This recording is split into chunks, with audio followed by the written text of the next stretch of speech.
Hello, everyone. Thank you for attending the webinar today. My name is Joe Lewis, and I work at XRtists on the XRtists program. And I'll be taking you through today's presentation with my colleague Joanna, who's leading on the program, and who you'll hear from a little bit later. We'll have some opening remarks in just a moment from Alan Sudlow, HRC's Director of Partnerships and Engagement, and Gareth Rees, Arts Council Wales' Chief Executive. Before we get onto that, I'm just going to cover a few bits of housekeeping. We have a number of accessibility options today that you should be able to access, including a pantypist, who the link for which I'll paste over there in just 1 second once I've gone through this housekeeping. And we've also got separate feeds for British Sign Language and Welsh interpretation, whose feeds you'll be able to access through Zoom's interpretation option. If you have any issues, though, do pop a question in the question and answer option down the bottom of your screen. Likewise, if you have any general questions about the call, please do pop them in the Q&A, and we'll aim to get to as many as we can after our presentation. There is also an FAQ document, which I'll link to shortly, which will be refreshed next week with the questions from this webinar. This won't be your only opportunity to ask questions. So if you have any following the event, you can send them to the email address, which again, I will be popping in the chat very shortly. And we'll also have a short survey, which will allow you to share questions. Share your details with other potential applicants to help build consortia for applying to the call. Finally, we're going to have a short comfort break about halfway through today's webinar, just before the questions section, and we'll be wrapping up about 4:20 today. But for now, I'm going to pass on to Alan Sudlow, who will just have a few opening comments for us today. Thank you, Joe, and thank you for all joining today. I'm really excited about this opportunity, and as Joe outlined, the team will be running you through all the aspects of it, and we'll be taking questions, either answering direct on the day, or we'll follow up by refreshed FAQs. So I'm speaking really on behalf of UKRI and AHRC, and we're really excited that we're working with all the UK's 4 arts development bodies on this. I think this is the first time this has happened, and that's a really special situation for us. Something I wanted to talk about briefly was what we're trying to do with this call and where it's come from. I'm probably preaching to the converted here, in that we all know how much immersive technology is changing creative practice, creative business planning, and what that means in terms of situation specific, as well as touring context. So huge amounts for us to learn here and develop. So I think that's what this opportunity allows us to do, and particularly for those organizations who've not been able to engage in this space yet. And that's really one of the main points of this call, this opportunity. I just want to point out 2 or 3 different aspects of what we're aiming for as well. So really, this is about trying to support the arts and culture sector in the UK to develop the skills and knowledge in this space, and also to think about what that means in terms of production and distribution.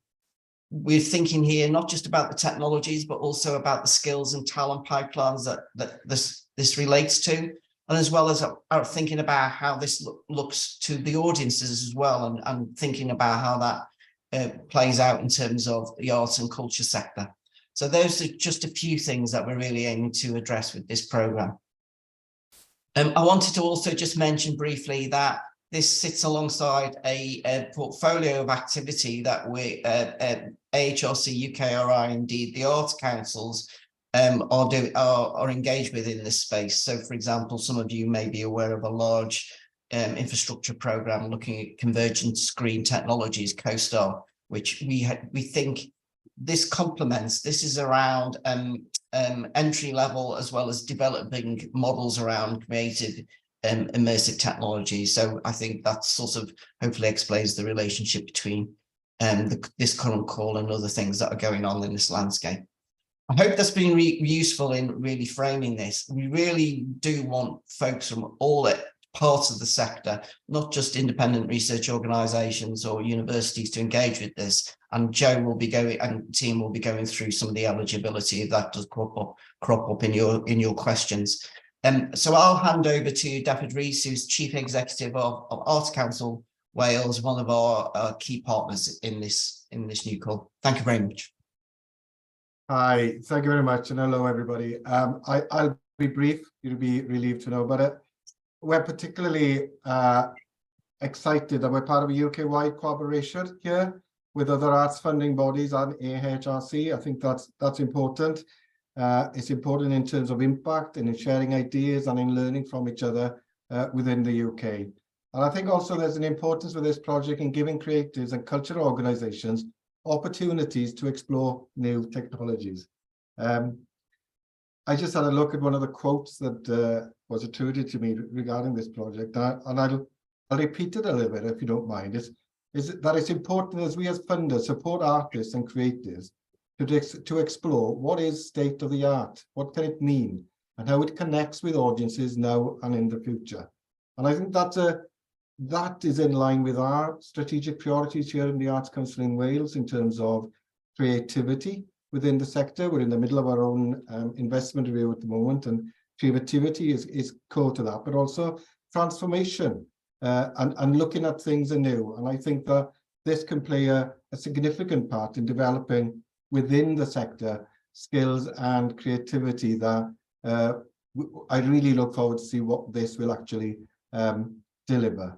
So immersive technology is an opportunity to reach new audiences across the UK, but creators also require a type of support and training that this project can provide to fully capitalise on it. So that's it from me, really. I just to underline how pleased we are that we are part of this exciting project, and I look forward with interest to see how it develops over the coming months. Thank you. Thank you both for that. That's really great to get some of the background for this project and how your organisations see that. And to continue with that, I'm also going to play just two short videos now from representatives from Arts Council England and Arts Council Northern Ireland, who can provide a little more context as well. And before we move on to the presentation, describing the call in detail.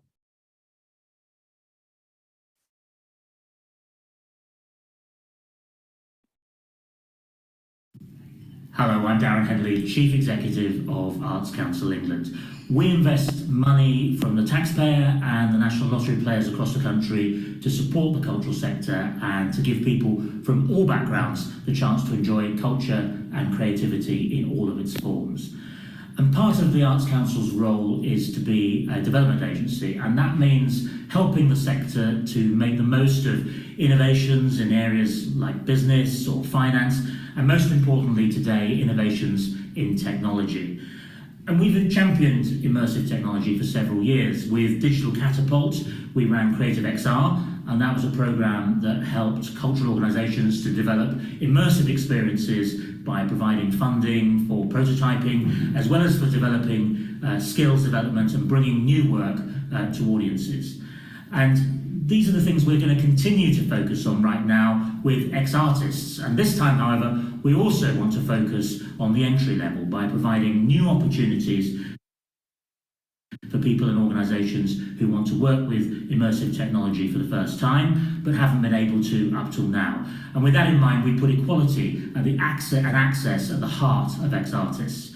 We hope that you'll come on board with us and all of our partners, and that we hope that we can really unlock the creative potential of immersive content and helping the cultural sector to gain the skills and the needs to make the most of these really exciting opportunities, creating the next generation of cultural experiences that will delight audiences right across the UK.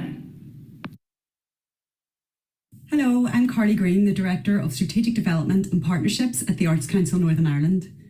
We're really excited to be part of this initiative with the Arts and Humanities Research Council and the other regional UK arts development agencies. XRtists presents a really brilliant opportunity for innovation and experimentation between XR and the arts. So we're really looking forward to working with the successful consortium, and best of luck on all your applications.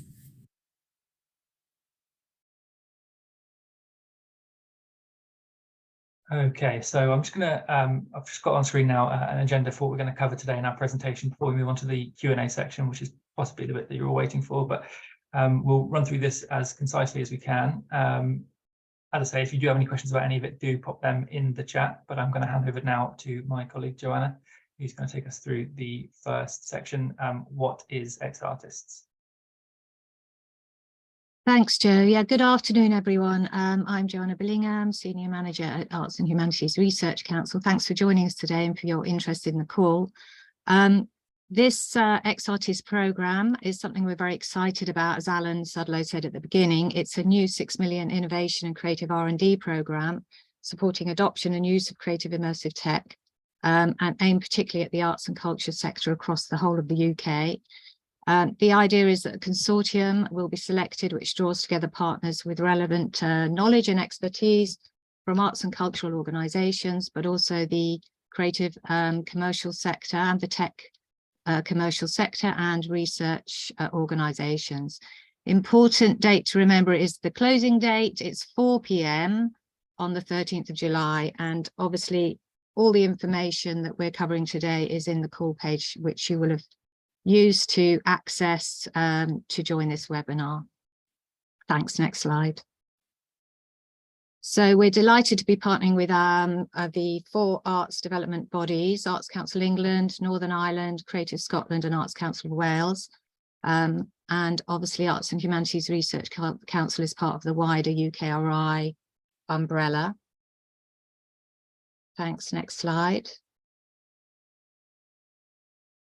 The background to the call is drawing on a wealth of experience and knowledge from all of those funding partners, and particularly certain programs to highlight would be Creative XR. This was a program that was funded by Arts Council England, a digital catapult, very successful for enabling UK creative teams to experiment and bring immersive project ideas to reality. That closed in 21, but you can see more on their webpage if you want to find out more about that program. And hugely successful and still running is the Creative Industries Clusters program, which is led and supported by Arts and Humanities Research Council. And this program brought together world-class research talent and partnered with creative organisations from across the UK. And several of those funded clusters, there were 10, and several of those had a focus on the creative use of immersive tech, including, for example, Story Futures, XR Stories and InGame. Next slide, thank you. So a key thing to remember in your application is to obviously study the call page and make sure that you address all the objectives that are there. So there are 8 key ones, but there's also assessment criteria in that call page. And the key objectives are about supporting the arts and culture sector in the UK to develop the skills and knowledge in immersive content, but also content and experience development, production and distribution. Developing pipeline of funding opportunities is important, supporting presentation and distribution of new immersive innovations. And enabling an annual industry showcase. We'll talk more about that later in the Q&As, but that's to champion and celebrate projects deriving from the programme with the idea of legacy for those projects. Supporting knowledge exchange and mentoring. Next slide, please. Continuing those, supporting collaboration and ecology building across all the regions of the UK in order to strengthen UK's creative immersive industries. Also undertaking research and mapping, the consortium be expected to deliver that. Again, supporting growth of the sector in immersive industries. Developing a programme brand and identity for the XRtists programme is important, and proactively championing and enabling diversity and equality of opportunities to participate in the making and enjoyment of creative immersive productions by people of all backgrounds and all areas of the UK. Thank you. Next slide. Thanks, Joanna. So over to Joe now. Thanks. Thank you. So I'm just going to run through some of the the breakdown of the funding that's to be provided. So the programme is broken down into 4 main strands of activity. The largest part of this will be running a devolved funding programme, including entry-level, prototype and follow-on funding awards, and that will be a minimum of 60% of the total £6 million budget. The remaining budget will be towards providing training and skills development for individuals and cultural or creative organisations, undertaking research and organising an annual industry showcase. Along with these main activity strands, the consortiums will be encouraged to propose additional activities that might be complementary to these for the objectives of the programme. The Devolve funding awards are broken down into 3 levels. So the entry-level awards range between £5,000 and £10,000, and these are really for small-scale research and development projects for organisations and individuals with limited or no prior experience of immersive technologies to begin to test ideas and proofs of concept. And there's the prototyping awards for organisations with a bit more understanding of immersive development, and these are in the range of 20,000 to 25,000, and the consortium should consider how they could provide additional support to support the prototype development, for example, facilities, advisory workshops, or mentoring. And finally, there's the follow-on funding awards, which are expected to be around £50,000, and they're to enable a small number of prototypes to develop audience-facing projects to push them a little bit further along the development journey. So this is an example breakdown of what the awards might look like. This is an example, but gives some kind of an idea of what is expected, I suppose. A key thing to raise here is that any partners who do form part of the successful consortium won't be eligible to apply for this devolved funding, although they will be able to receive funding to contribute towards their to the delivery of the programme as a whole. Okay, I think that's back onto you now, Joanna. Thanks. So training and skills is an important part of the programme. The consortium needs to offer a package of skills development and provide entry-level or introductory training programmes. This is particularly important in this programme because it is aimed at grassroots level organisations and individuals to support people who may not have had prior access to immersive training. This will give the organisations and individuals, as I've said, access to facilities, expertise and mentoring as part of that training. And the consortium needs to consider how participants in the programme can be supported to apply for the entry-level awards. So the application process is often something that we understand to be unfamiliar for many small organisations and creative individuals. So supporting them in the actual application process and to progress through different levels of the programme, as Joe has just outlined. Next slide, please. The industry showcase that I mentioned earlier, this is an objective. It needs to be met. So the consortium are expected to develop and run an industry showcase every year, so 3 throughout the programme. The aim is to create a national and international profile for the programme and its outputs to attract distribution opportunities and onward investment. So again, it's for the legacy of the programme and the individuals who are supported by the programme. And the showcase can change location. In fact, that would be beneficial. And also we would expect it to be in person, but with a hybrid option for maximum inclusivity and engagement. But it should aim to reflect the geographic diversity of the programme across the whole of the UK. Research is something the successful consortium will be expected to undertake. So, for example, exploring how creative immersive projects could be brought to market and distributed to benefit different audiences, the audience experience of an engagement with creative immersive projects. How can that be mapped?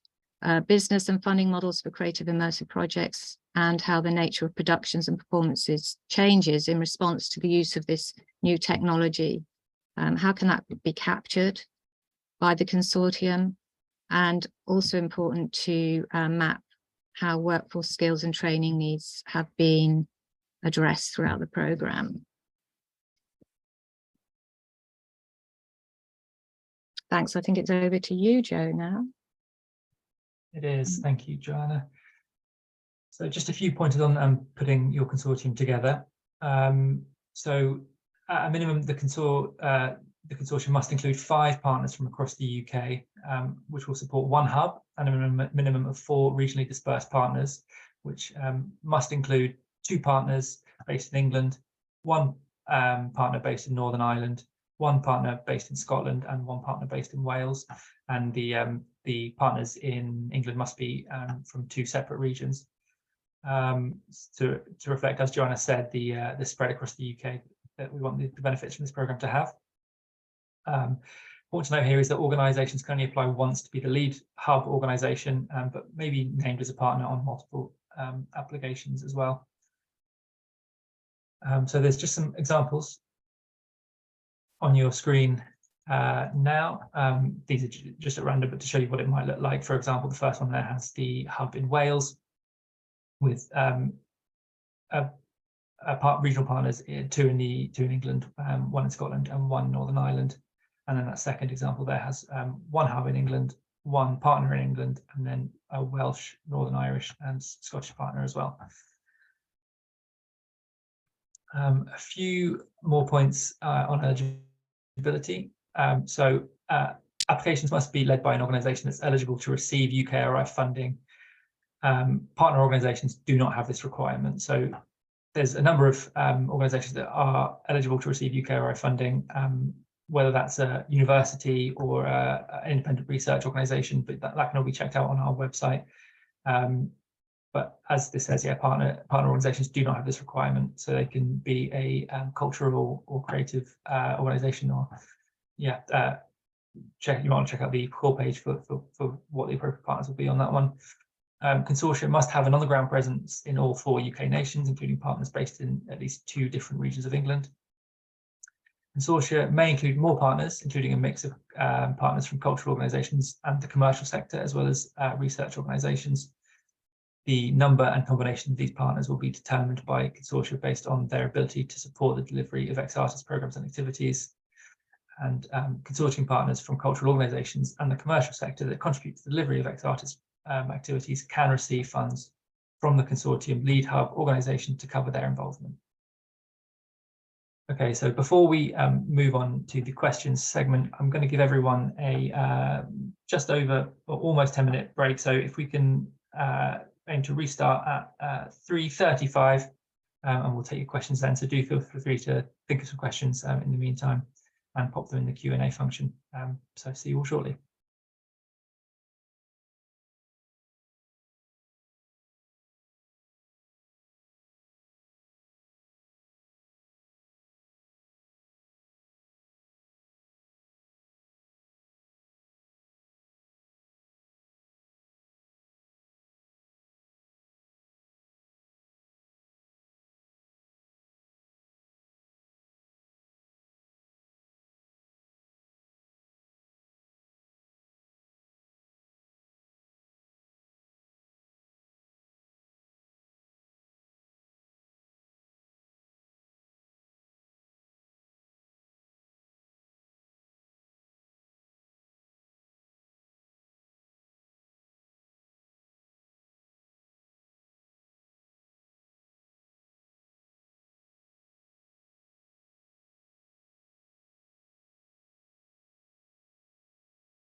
Hello, everyone. So just as you make your way back, we'll begin working our way through your questions. Joanna, are you there with the list we have received from our survey?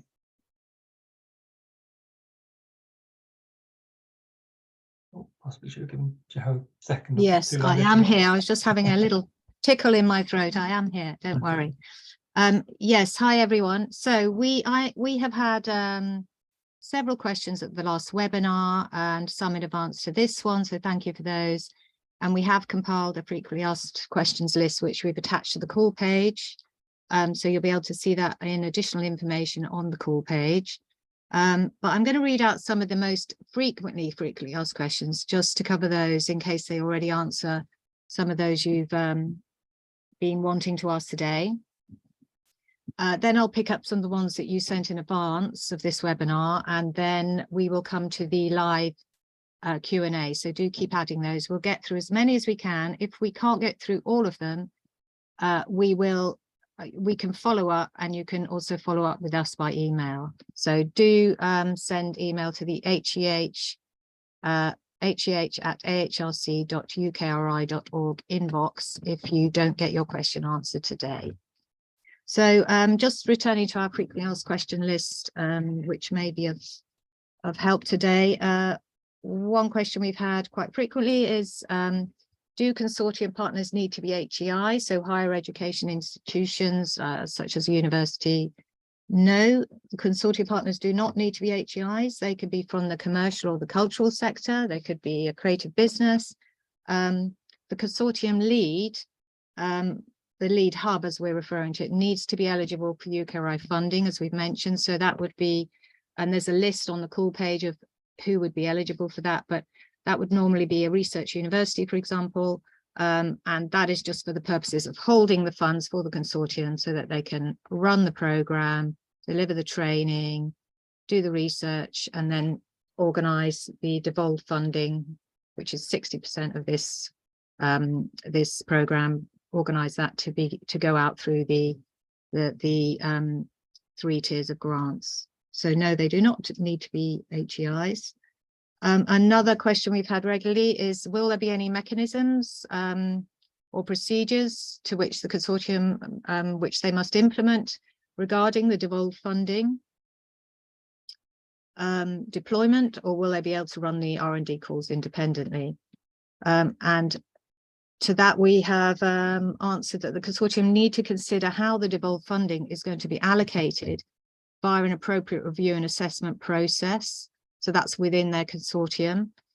These processes are to be proposed by the successful consortium in discussion with the funders. So that's AHRC and the Arts Council, the arts organisations, as listed at the beginning. But the allocation of the devolved funding must be fair and transparent and within the guidelines set out by UKRI principles of assessment and decision making. Again, there's a link to that in the call page and in the FAQs. So it really is just a fair, transparent process that's needed to allocate that devolved funding. And as you know, there are 3 levels of the devolved funding awards: entry level, prototype level, and then the follow-on funding. And it might be appropriate for the prototyping and the follow-on funding awards to have some external reviews where the funders or expert advisors who are not involved in the consortium could also advise, just to make sure that that is a robust selection process.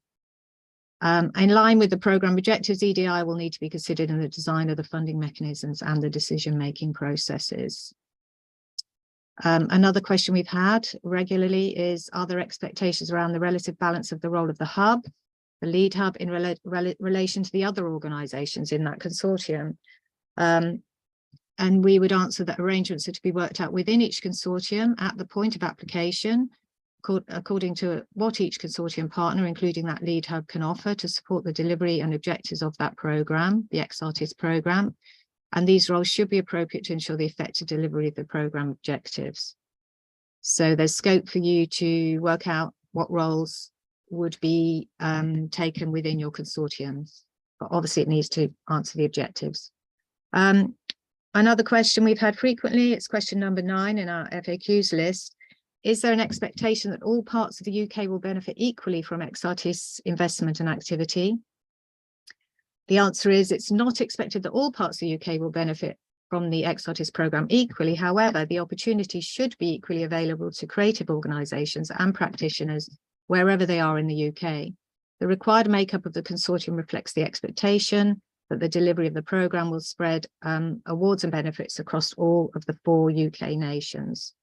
There are some requirements for how the devolved funding can be distributed across those 4 nations, and those will be discussed with the successful consortium.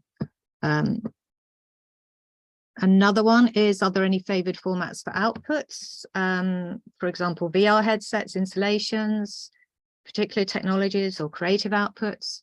And we would say there are no favoured outputs. They should be relevant to the core objectives and the creative ambitions of the applicants. We want them to reflect your consortium, all the different expertise across that consortium, and there is flexibility there. We often get questions about the annual showcase, and I think I've answered that in the presentation about the preference for it being in person with hybrid options. And we've had quite a number of questions about whether that could be linked to another festival. So something like South by Southwest, for example, and it could potentially form part of another established event, but that's not to be a complete substitute for a dedicated showcase slot.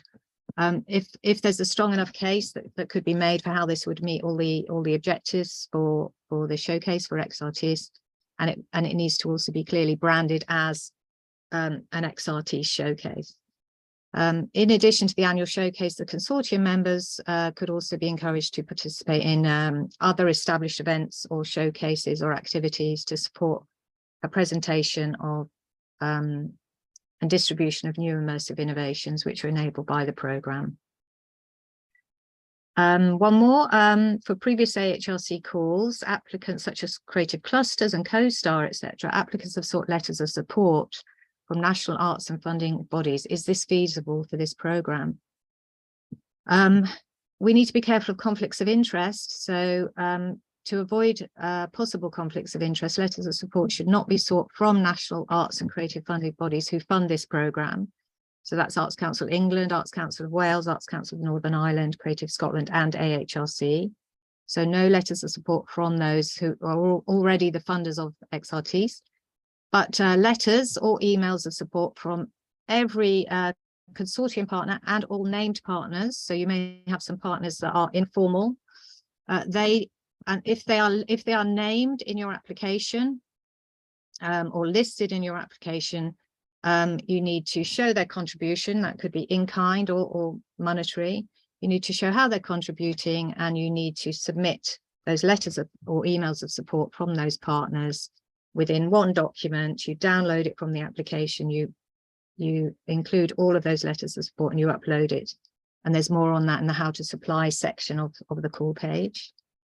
Thanks, Joanna. I think before we move on to the next set of questions, are we on to the ones from the survey now? We can do, yeah. And okay. yes, do consult the FAQs if you've got any more questions. They may well be answered in there if we haven't got them today. Yeah, there are some more from the actual webinar survey. Do you want to take some, Joe, or anyone else? Yes, I was just going to suggest that we move. Sorry, we introduce the rest of our panel for this next set because Sure. they may wish to answer some of those.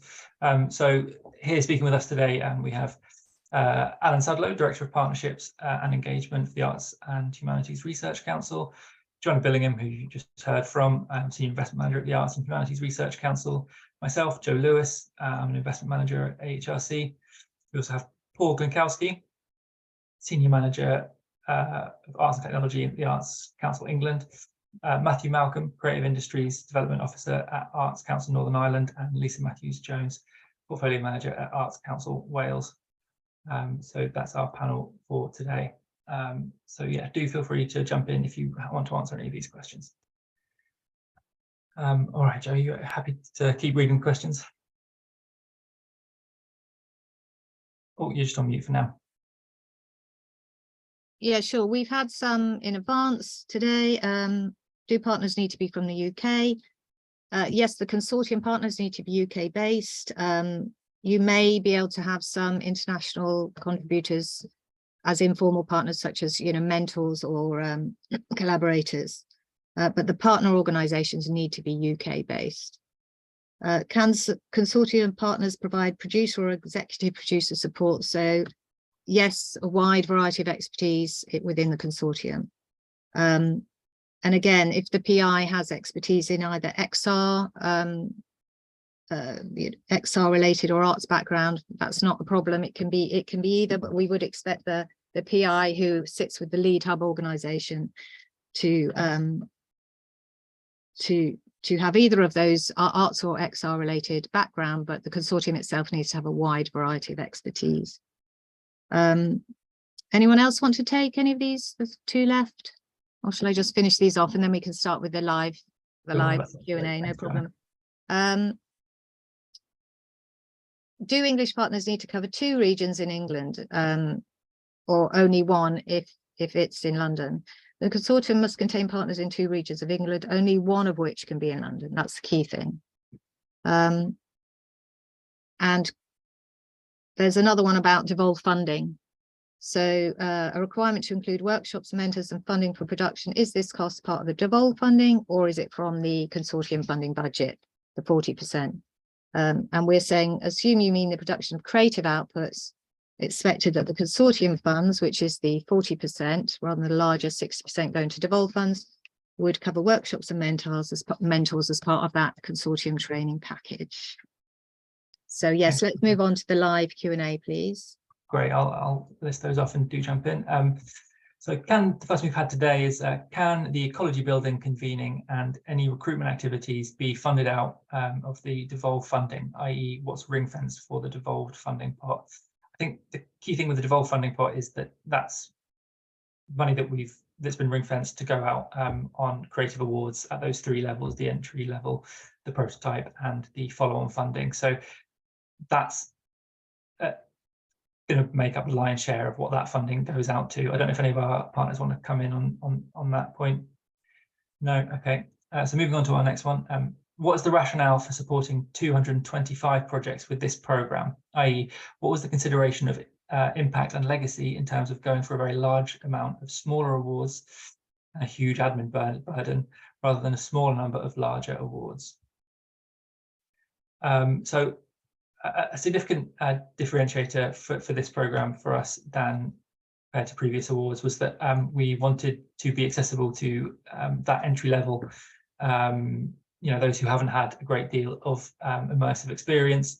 And so for us, that meant reaching out more broadly, but with those smaller awards, as you mentioned. We are hopeful that the admin burden will be, is a part of that. I suppose the majority of that will come from the 40% funding pot, along with the supporting activities. But I think that's the majority of the rationale. I don't know if either Alan or Paul, you wanted to come in to discuss. Yeah, go ahead, Alan. Probably not going to be able to add too much to what you've already said, Joe. We do recognise that what we're asking of the consortium lead here is it's a support mechanism for which you will be funded, and it is to enable that wider group of people who've not been able to engage and not in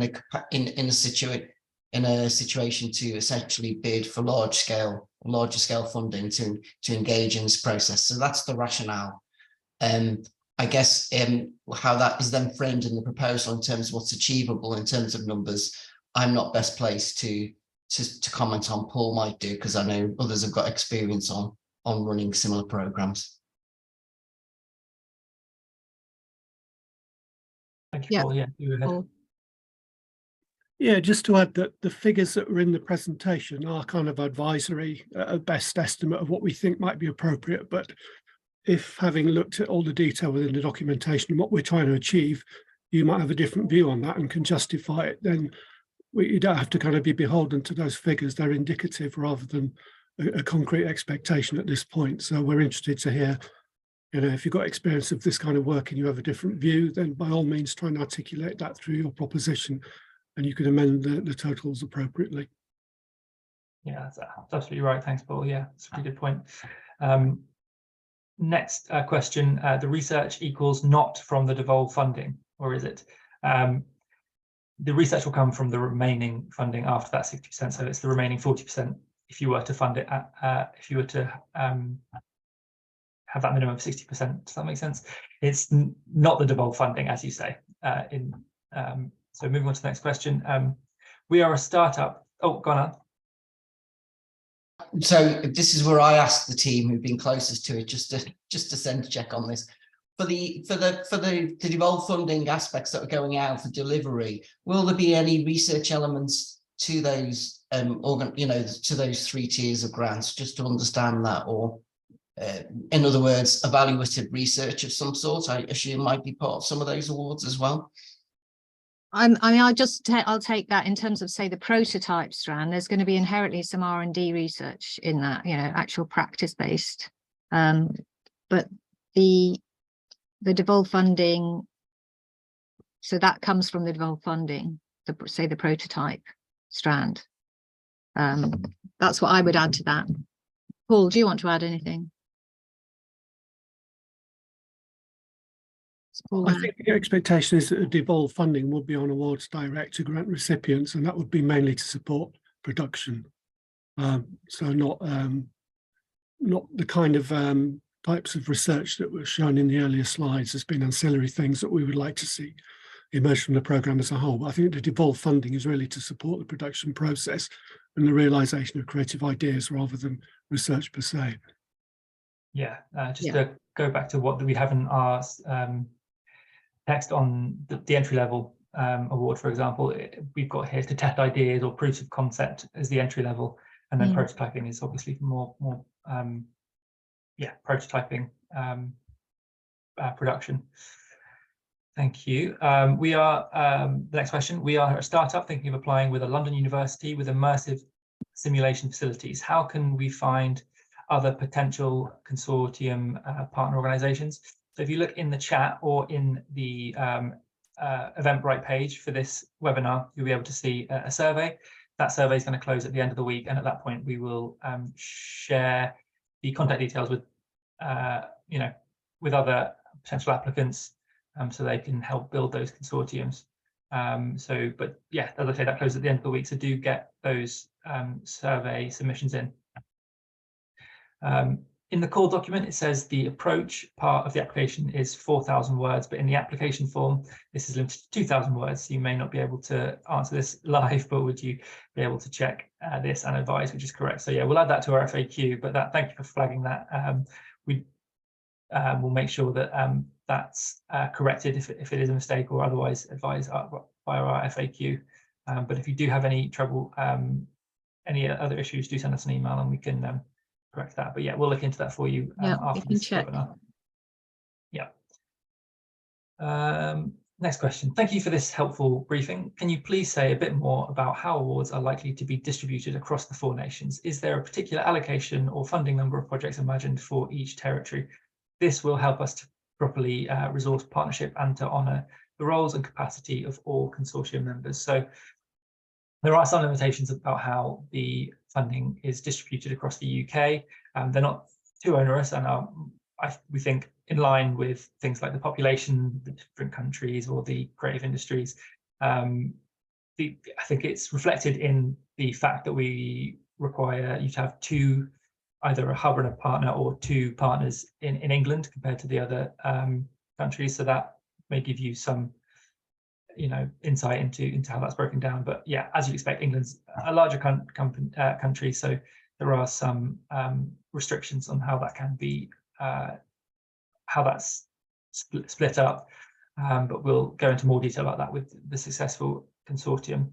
But as I say, hopefully these restrictions aren't too onerous, and we really are keen to make sure that the benefits of this programme are seen across the UK. And across all 4 nations. Does anyone want to speak on that before I move on?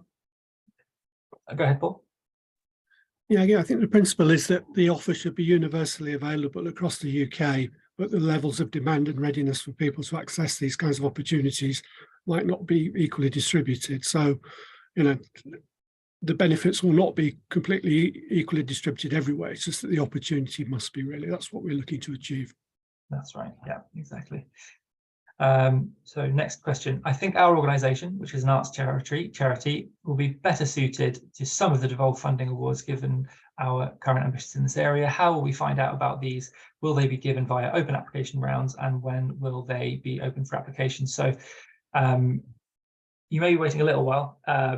We're expecting the successful consortium to start work in the new year.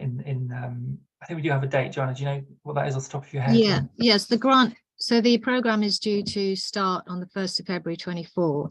So from that point, obviously there'll be some setting up processes, but from that point they will be advertising their devolved funding awards at some point. It's a 3-year program, and they're expected to deliver a certain amount, including entry level, from year 1, and then again in year 2 and year 3. So there should be several opportunities to apply. But yeah, from February 24, you should hear more from that successful consortium. And in answer to your question about whether it's going to be an open application rounds, I think we expect the opportunities to be relatively open. So hopefully your organization will be able to apply. Absolutely. Okay, moving on to the next question. We are a university and we are developing an immersive technology with another partner. Do we have to form a consortium of 5? Yeah, it's a minimum of 5 organizations, 1 hub and 4 partners, 2 in England and 1 each in Northern Ireland, Wales and Scotland. So you can either join on to an existing consortium, or you'd have to be, if you're a university, then you would be eligible to be the lead organization as well and build up your consortium from there. Next question. Our intention is to apply for awards in stages: entry level, prototype and follow on, for our highly innovative art tech project. What should we do next? Is that do we have to apply now using the apply now button, or be a partner in the consortium? So you're welcome to be a partner in a consortium, but it sounds like if you're after the devolved funding, then you will want to wait until that date that Joanna just gave of the 1st of February. As if you do join, if you do become part of the consortium, you will not be eligible for the devolved funding. So do bear that in mind before joining on with the consortium. Yeah, but just to add to some of those questions, that the successful consortium, the decision, the final decision of that award, which should be announced on our website, the Arts and Humanities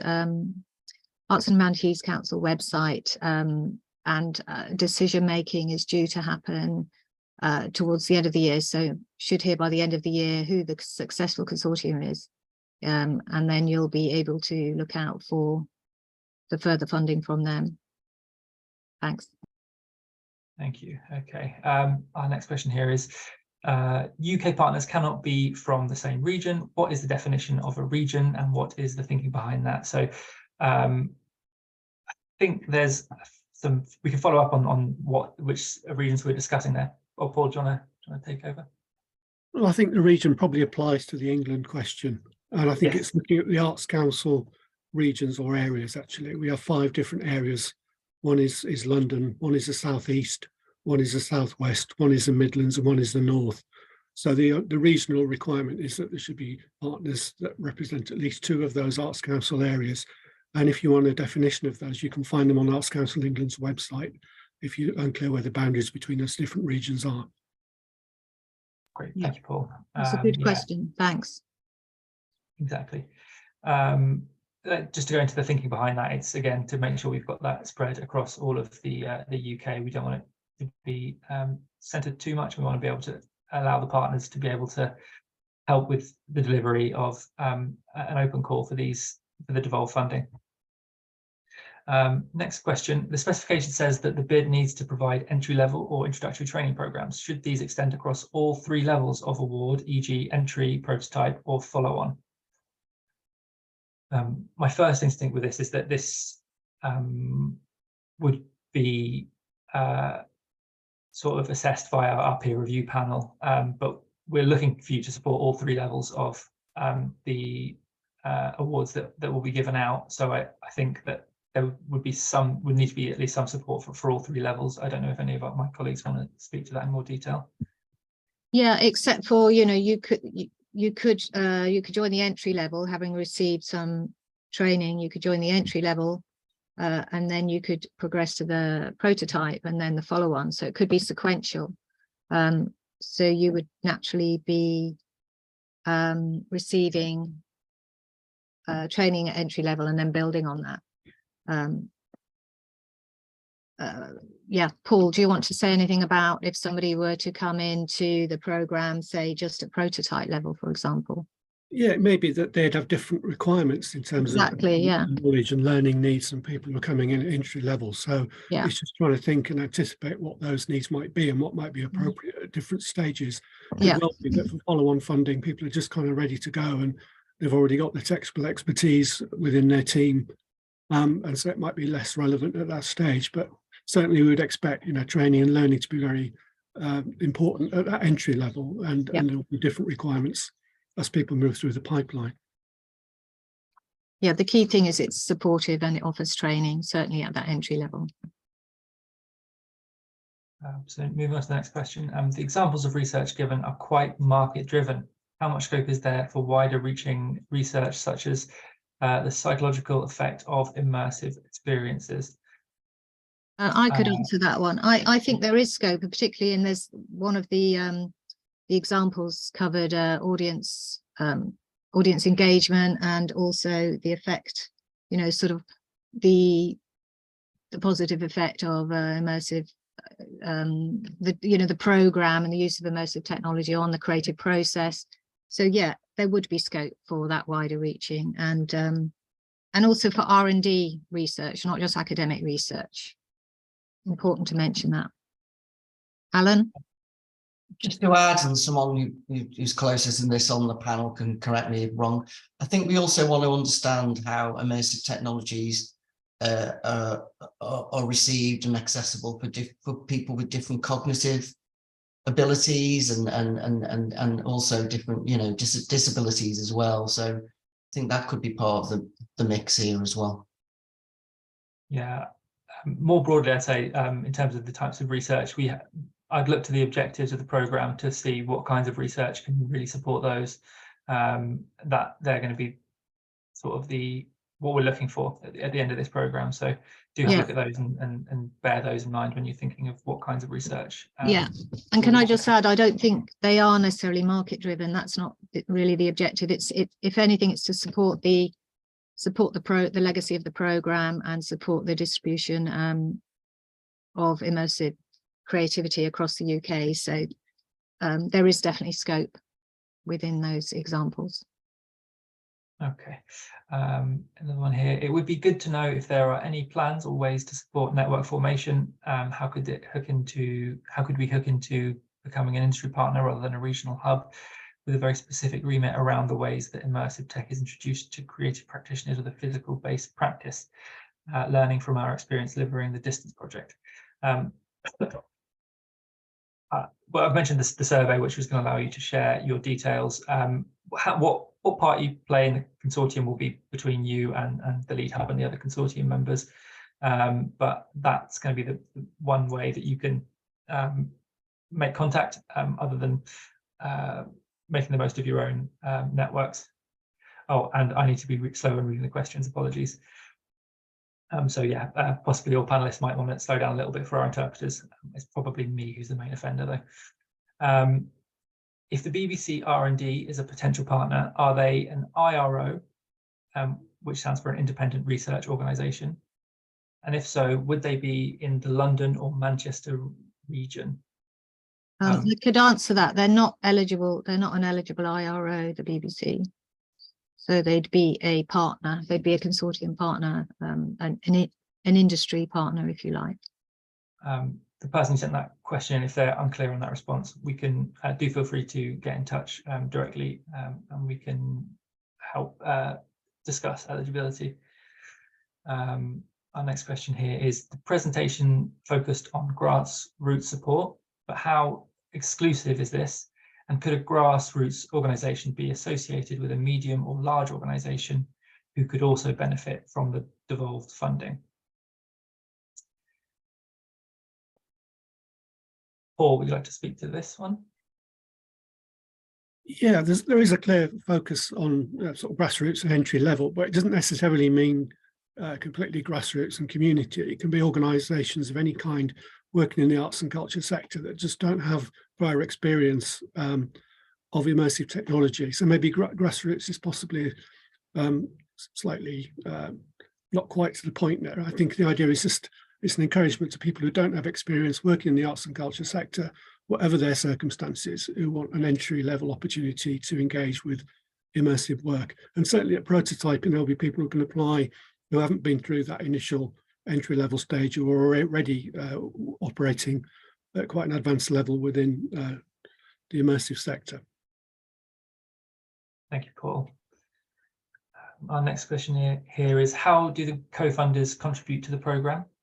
How hands-on will they be, and what resources will they be able to provide? Co-funders, I'm assuming they're just talking about the arts distribution bodies, so the arts councils in this question. There will be a funders forum who will be in contact with the successful consortium and provide support in that way. I don't know if one of my Arts Council colleagues wants to discuss quickly. Paul, you're off mute. Oh, sorry, you're currently muted. There you go.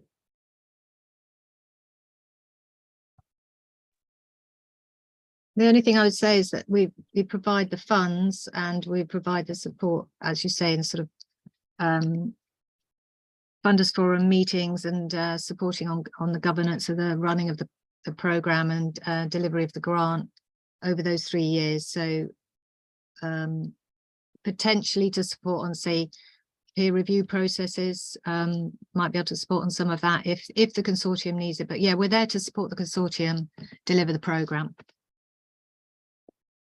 Yeah, I don't think we're going to be completely interventionists. We're not going to be running the programme for you. We're going to be at arm's length, as it were, but in a supportive role. And it will include things like advocating for and championing the programme amongst our networks and kind of people that we want to benefit. So we will definitely be engaged, but not in a kind of overbearing way that will interfere with the workings of the consortium.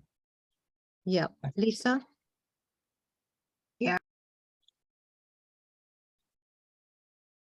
Are you just on mute? Sorry, on mute. Classic would be me. But also how we can provide in the individual nations as well, if there's any kind of context or networking support, or how we can amplify in our particular nations as well. We'll be there to amplify and nurture as opposed to meddle. So. Great, Lisa. Okay, the next question is, how many applications do you expect to receive? We know that this is quite a big ask, particularly building a consortium is not an easy thing to do with that. So we are hopeful that we'll have a healthy number, and hopefully we're giving you the support you need to build these applications. I don't know if we have a specific number in mind, but we're prepared for, yeah, I hope we're putting the preparations in place now to receive a healthy amount. I don't know, I don't want to put a number on it now. We don't know, but we'd be very happy to receive at least 10. That would be great. Yeah, but we'll see.